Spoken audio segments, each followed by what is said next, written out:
Hi hello friends అందరికీ నమస్కారం. ఈరోజు ఈ వీడియోలో ఇందిరమ్మ ఇండ్ల కోసం ఎదురు చూస్తున్న లబ్ధిదారులకు తెలంగాణ ప్రభుత్వం నుండి ఒక ముఖ్యమైన అప్డేట్ వచ్చింది. రెండో విడత ఇళ్లకు సంబంధించిన పూర్తి వివరాలను ఇప్పుడు సింపుల్గా క్లియర్గా చెప్పేస్తాను. వీడియోని ఎక్కడ కూడా స్కిప్ చేయకండి ఫ్రెండ్స్, అండ్ వర్డ్ చూడండి. వీడియో స్టార్ట్ చేసే ముందు మీకు ఒక small request friends, TG government నుంచి పథకాలకు సంబంధించి ఏ చిన్న అప్డేట్ వచ్చినా మీరు మిస్ కాకుండా ఉండాలంటే వెంటనే మన ఛానల్ని సబ్స్క్రైబ్ చేసుకోండి. అండ్ సబ్స్క్రైబ్ చేసుకున్న వాళ్ళందరూ కూడా సబ్స్క్రైబ్ బటన్ పక్కనున్న గంట సింబల్లో ఆల్ అని పెట్టుకోవడం మర్చిపోకండి ఫ్రెండ్స్. ఇలా పెట్టుకోవడం వల్ల నేను పెట్టే ప్రతి ఒక్క వీడియో మీరు నోటిఫికేషన్ రూపంలో పొందగలరు. అండ్ వీడియో మీరు నచ్చితే లైక్ చేయండి ఫ్రెండ్స్. సో ఏమాత్రం లేట్ చేయకుండా వీడియోలోకి వెళ్ళిపోద్దాం. సో ముందుగా గతంలో ప్రభుత్వం మొదటి విడతగా మంజూరీ పత్రాలను పంపిణీ చేసింది. చాలామంది లబ్ధిదారులు ఇల్లు నిర్మించుకున్నారు. ఇప్పుడు తాజాగా రెండో విడతకు సంబంధించిన అధికారిక సమాచారం విడుదలైంది. ఈసారి ఎవరెవరికి ఇల్లు వచ్చే అవకాశం ఉందో తెలుసుకోవడానికి అధికారిక వెబ్సైట్లో మీ పేరు చెక్ చేసుకోవాలి. వెబ్సైటు ఓపెన్ చేసిన తర్వాత సెర్చ్ బై అనే ఆప్షన్లో మీ దగ్గర ఉన్న మొబైల్ నెంబరు లేదా ఇతర వివరాలతో సెర్చ్ చేయాలి. అలా సెర్చ్ చేసిన వెంటనే మీ అప్లికేషన్ వివరాలు కనిపిస్తాయి.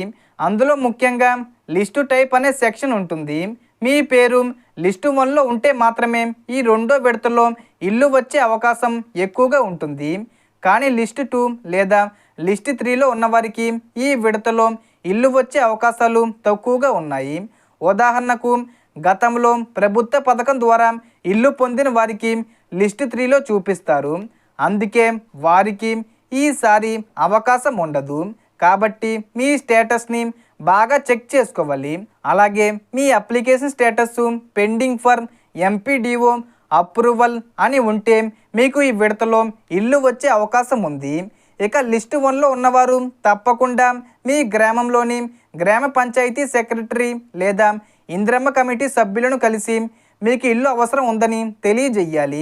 వారి ద్వారా మీ వివరాలు ఎంపీడీఓ తర్వాత ఎమ్మెల్యే మంత్రుల స్థాయికి వెళ్ళి ఫైనల్ అప్రూవల్ వచ్చే అవకాశం ఉంటుంది.